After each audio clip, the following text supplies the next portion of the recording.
सच्चिदानंद रूपाय शिवाय ब्रह्मणे नमः। यामाहुः सर्वलोकानां प्रकृतिं शास्त्रपारगाः तां धर्मचारिणीं शम्भो प्रणव परां शिवां। वैराग्यधर्मपीठेशं व्यासादिमुनिमानितं वेदादिभाष्यकर्तारं वेदसिद्धान्तबोधकं भृङ्गिगोत्रादिनाथं च शृङ्गिप्रमुखपूजितम् एको रामं गुरुं वन्दे केदारक्षेत्रवासिनीम्। प्रथमतः एको रामायण से लेकर अभी तक जो गुरु परंपरा हुई है उसे अनंत प्रणिपात करते हुए आज महाराष्ट्र देशामध्ये नांदेड नगरी, नूतन नगरी, गोपाळशेवडी ग्रामामध्ये स्थित असते भीमाशंकर नगरमध्ये 5/2/26 ते 12/2/26 पर्यंत विश्वशांती महायज्ञ केदार जगद्गुरु पट्टाभिषेक रजत महोत्सव निमित्त आज चौथा दिवस आहे। चौथा दिवसाची दुपारी शिवम शुक्ला यांच्या शिवकथा संपन्न झालं आणि त्याचप्रमाणे शिवशक्ती समत्पन्ने यशा भक्त उच्यते।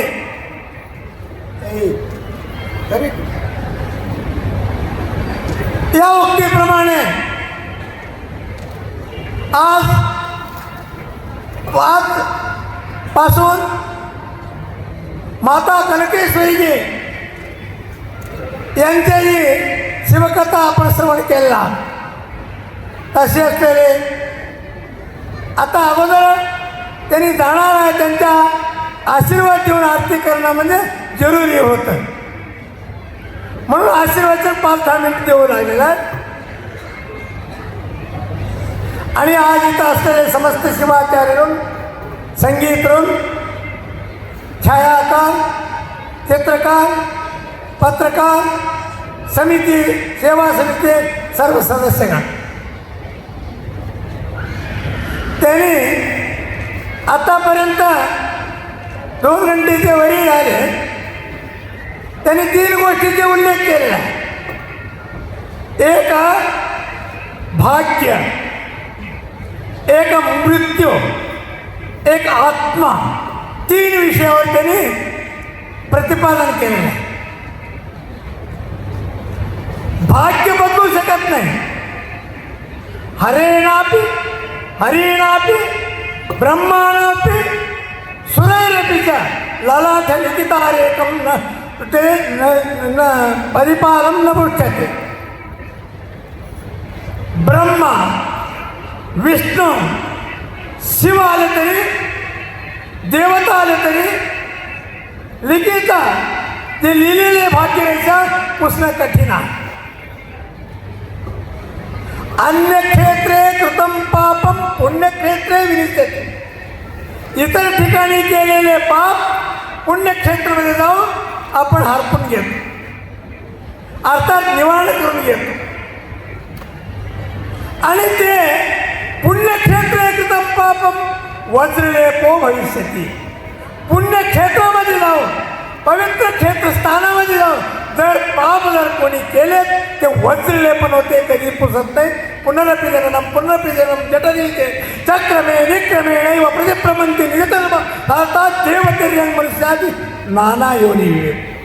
सैताचं चक्रासारखं पुन्हा फिरावं लागतं, त्या फिरत पुन्हा यावं लागतं। म्हणून या चुकविण्याकरता सत्संग आहे, शिवकथा आहे, प्रवचन आहे, आशीर्वचन आहे, पूजा आहे, यात्रा आहे, नाम आहे, स्मरण आहे। अशा पद्धतीमध्ये भाग्य साथ देत असेल तर सर्व काही होत असतं. आता पुन्हा या आत्माचे सांगितले. आता आत्मा काय आहे? आत्मा कशाला म्हणावा? आत्मा म्हणजे काय आहे? आत्मा म्हणतोय आत्मा म्हणजे काय आहे? एकानं 4 वाक सिद्धांत मी सांगितले. आत्मा म्हणजे काय? यावत जीवे सुखत जीवेत ऋणम कृता गतम पिबेत भस्मीभूतस्य देहस्य पुनरागमकुता. 4 वाक सिद्धांत म्हणजे आत्मा काय? यावत जीवे सुखम जीवे. जोपर्यंत आहे सुखाने जेवा. आता काय करावं? सुख राहण्याकरता काय करावं? ऋणम कृत्वा घृतम पिबेत. ऋण झालं तर परवा नाही, तूप खायचं सोडू नको म्हणे. ऋण झालं तरी तुम्ही तूप खाऊ नको म्हणे. कारण का? भस्मीभूतस्य देहस्य पुनरागमन कुता.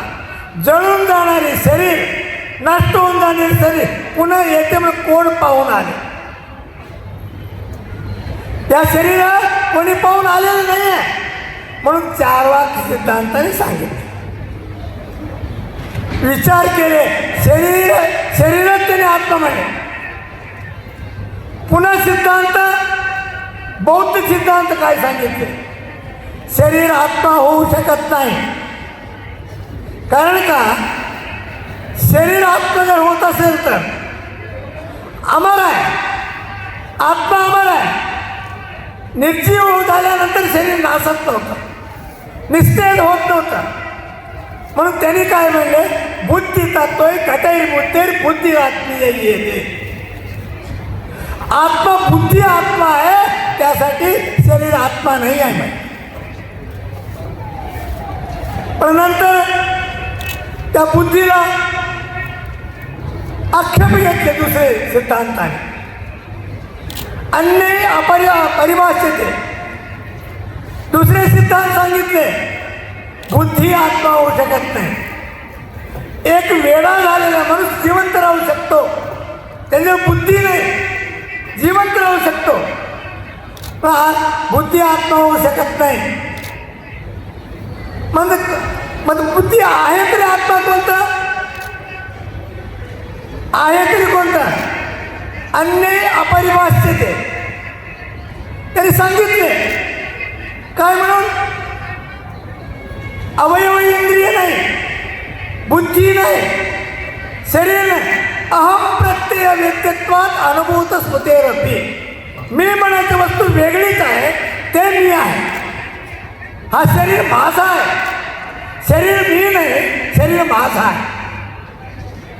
मी म्हणायचं म्हणजे एक वेगळंच आहे. ज्यावेळेस घर हे माझं आहे म्हणत असताना किंवा हे घर मी बांधले म्हणत असताना छातीला हात लावतो, डोक्याला लावत नाही, पायाला लावत नाही, छातीला. छातीमध्ये एक 16 दळाचे कमल आहे, त्याच्यामध्ये तरी फिरतोय आत्मा. म्हणून शुद्धांतकरण देई पिंड शब्देने येते. अंतःकरण शुद्ध असलेले त्याच्यामध्ये जे अमर रूपान आहे त्याला आत्मा आत्मा म्हणतात. म्हणूनच हे आत्म्याला अमर आहे, आत्म्याला मृत्यू नाही. मृत्यू कसा आहे? पुन्हा मृत्यू आहे. जातस्य ध्रुवम मृत्यू ध्रुवम जन्म मृतस्य जंतुर्मरण जन्माभ्याम परिभ्रमती चक्रवर्ती. जन्मलेल्या माणसाला मृत्यू बांधून दिली शिजोरी आहे. मृत्यू झाल्यानंतर पुनरावृत्ती पुन्हा चालू आहे. या चक्रामध्ये आपण पडतो आहे. या मृत्यूपासून सावध राहण्याकरता आम्हाला मृत्यू नको आहे.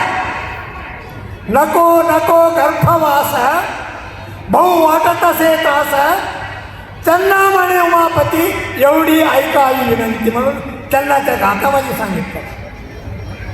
म्हणून मृत्यू चुकवायचा असेल आणि काय घ्यावं लागेल? मोक्ष प्राप्त करून घ्यावं लागेल. मोक्ष कसे प्राप्त होईल?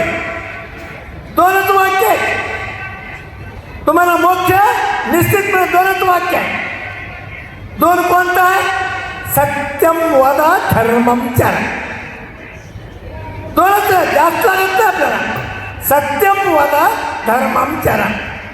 सत्य बोला, धर्माने चाला. धर्म म्हणजे कसं म्हणावा? ध्रुव धारयति इति धर्म. धर्माचे विश्लेषण पाहू, नंतर पाहू. समयाचा कमी होतो, पुढच्याला समयाला अनुकूल झाला पाहिजे. ते आपण हा आत्मा परमात्मामध्ये विलीन करण्याकरता हा दोन वाक्य ठरल्यानंतर मनुष्याला सांगतात सत्संगत्वे निसंगत्वम निसंगत्वे निर्मोहत्वे निर्द्वंद्वत्वम निर्द्वंद्वत्वे जीवनमुक्तम. सत्संगमुळे दुस्संग आपोआप निघून जातो. दुस्संग निघून गेल्यानंतर सर्वात मोह कमी होतो. मोह कमी झाल्यानंतर मी तूपणाचा द्वंद्व अवस्था संपुष्टात येतो. नंतर मनुष्याला संपूर्ण जगात शिवमय दिसतो, मंगलमय दिसतो, पवित्र दिसतो. त्याकरता हा जो आहे शिव इत्याक्षर धर्म 5 अक्षर आहे. सांगितलं स्वामी दुपारी 2 अक्षर, 3 अक्षरच्या नंतर बघू. समजावं. न म्हणले तर काय होतो, म म्हणले तर काय. सी व या 3 अक्षरच्या नंतर बघू. पण अगोदर आम्ही पाहतो 5 अक्षर 5 ओम मिसळतं षडाक्षर होतो. ओमची शक्ती किती आहे? या निवारणाकरता, आत्मावलोकन करण्याकरिता, मोक्ष प्राप्ती करण्याकरता ओम तेवढंच आवश्यक आहे. ओमला अगोदर एकादश पदिका म्हणतात. 11 शक्ती आहे ओम मध्ये. अकार उकार मकार, अकार उकार मकार नाद बिंदू कला 6, पुन्हा कला 5, 6 11. त्याला एकादश पदिका म्हणतात. एकादशी पदिका म्हणजे एक स्वच्छंद ग्रंथ आहे. त्याच्यात काढलेलं 523 श्लोक आहेत. सिर्फ ओम काय आहे, ओम मध्ये शक्ती काय आहे. तुम्ही म्हणत असताना, प्राणायाम करताना पूरका कुंभका रेचका त्या उपयोग करताना याच पद्धतीनं ओंकार स्वरूप उत्पन्न होतो आहे. म्हणून मोक्ष पाहिजे असेल, आत्मज्ञान पाहिजे असेल, म्हणून काय करावं लागतं? आपण अगोदर सत्यम वद धर्मम चरा. या 2 घेतल्याशिवाय जाता येणार नाही. स्नान करायचं तर पाणी घ्यावं लागतं. जेवण करायचं तर अगोदर ताट घ्यावं लागतं. मोक्ष पाहिजे तर सत्यम वद तर अगोदर हे घ्यावं लागतं, तोपर्यंत मिळणार नाही. सगळ्यांनी करतात पण आम्ही केलं तर ते बरोबर होत नाही. एका गावामध्ये एक मनुष्य गेला. कसं होते? दुसऱ्याने करतो म्हणजे आपण केलं काय होतो? गावाला गेला, गाव पूर्ण रडू लागला होता. विचारलं एक म्हणजे का रडाले? काही लोकांनी सांगितले आम्हाला माहीत नाही, या गावातले मोठे लोक रडू लागले म्हणून आम्ही रडू लागलो. त्या मोठ्या लोकांना विचारलं तुम्ही का रडू लागले? काय की राजवाड्यात राहणारे रडू लागले म्हणून आम्ही रडू लागलो आहे. त्या लोकांना विचारले तुम्ही का रडू लागला? त्यांनी सांगितले राजा सेनापती रडू लागले म्हणून आम्ही रडू लागलो आहे. सेनापतीला विचारले राजा रडू लागले म्हणून मी रडू लागलो. राजाला विचारले माझ्या राणी रडू लागले म्हणून मी रडू लागलो आहे. राणीला विचारले कारण माझ्या दासी रडू लागल्या म्हणून मी रडू लागले. दासीला विचारलं का रडू लागलं? म्हणजे माझ्या गाढवावर जाऊन कपडे धुतो, गाढवा मेले म्हणून मी रडू लागलो आहे. म्हणजे सर्वे जण रोदंती रजत घात थवा. एक मेलेल्या गाढवासाठी सगळ्यांनी लढवा अज्ञानामुळे, माहीत नसलं अज्ञानामुळे. तसं दुसऱ्याने करतात आपण करायला गेलो अशीच परिस्थिती आपली होती. त्या सहसा विदधीय न क्रियताम, सारासार विचार केल्याशिवाय कोणत्या कार्याला आरंभ करू नये. जगामध्ये आरंभ न करणं खरं सुखी, केल्यानंतर लवकर संपणं दुसरा सुखी, कधीच ना केल्यानं सर्व सुखी म्हणतात. चालत असेल ठेस लागतो, चालायचंच नसेल ठेस कुठून लागेल. म्हणून ज्यावेळी आपण भूलोकमध्ये आलो, बहुजन्म कृतई पुण्ये प्रक्षीणे पापपंजरे, अनेक जन्मात केलेल्या पुण्याच्या प्रभावानं संपूर्ण पाप नाहीसा होऊन आम्ही भूलोकात आलो. आल्यानंतर काय करायला पाहिजे थोडं लक्षात ठेवले पाहिजे. थोडा विचार करा.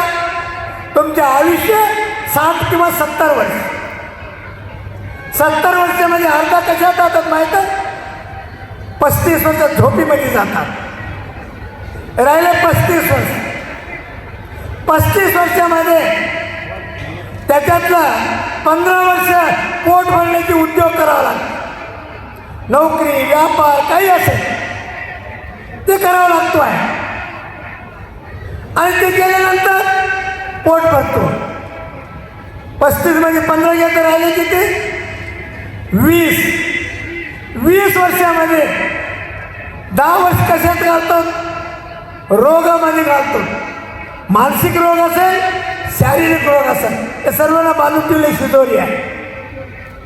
राहिले किती? 10 वर्ष.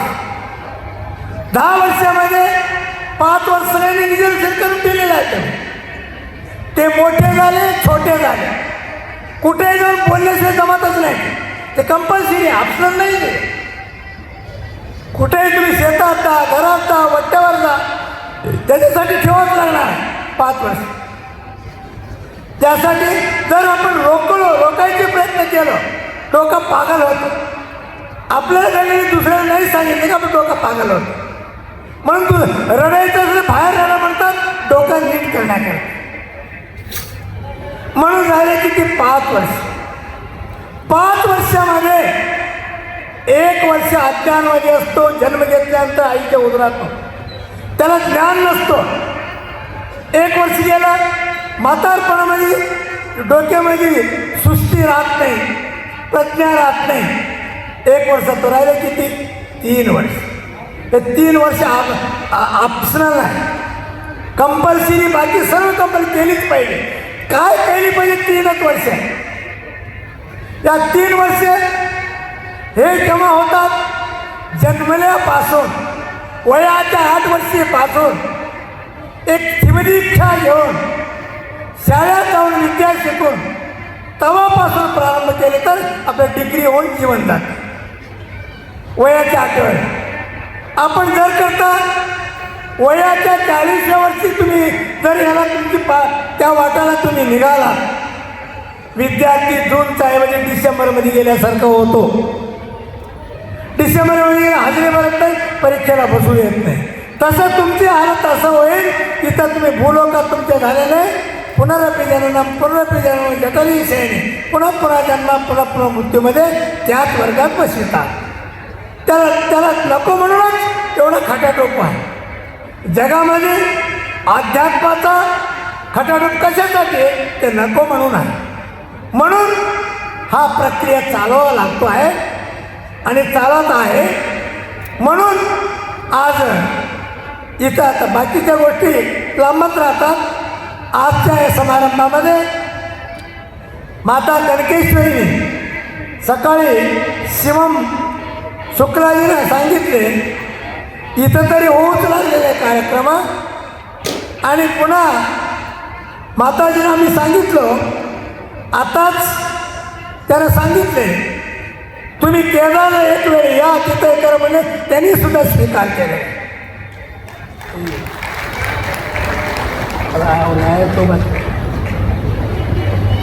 म्हणून आजच्या समारंभामध्ये अतिथी देवो भव अतिथी वेगळा, अभ्यंगत वेगळं, ते नंतर बघू. म्हणून अतिथी सत्कार करणं परंपरेचं प्रतीक आहे. देवाजवळ गेल्यानंतर आशीर्वाद देणं परंपरा प्रतीक आहे. म्हणून माता कनकेश्वरी आता लगेच तरी जायचं आहे. एवढं अडचण असून 2 वाजता पोहोचले येतात आणि भारतभर त्यांची ख्याती वाढत चाललेली आहे. नश्वर आणि शरीराने नाश होऊन जाणारे शरीर त्याच्याकडे दुर्लक्ष करून जे अमर राहणारे त्याच्याकडे लक्ष देऊन परोपकारार्थ निदम शरीरम, परोपकारासाठी हा शरीर आहे त्या उक्तीप्रमाणे करत आहे.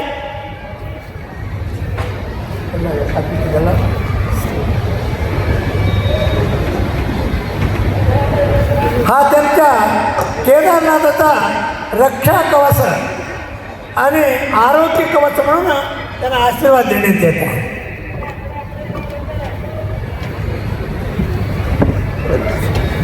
इकडे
पुण्य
तुझे स्मरण धन्य करणार तुझे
स्मरण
धन्य करणार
शिव विश्वकर्मा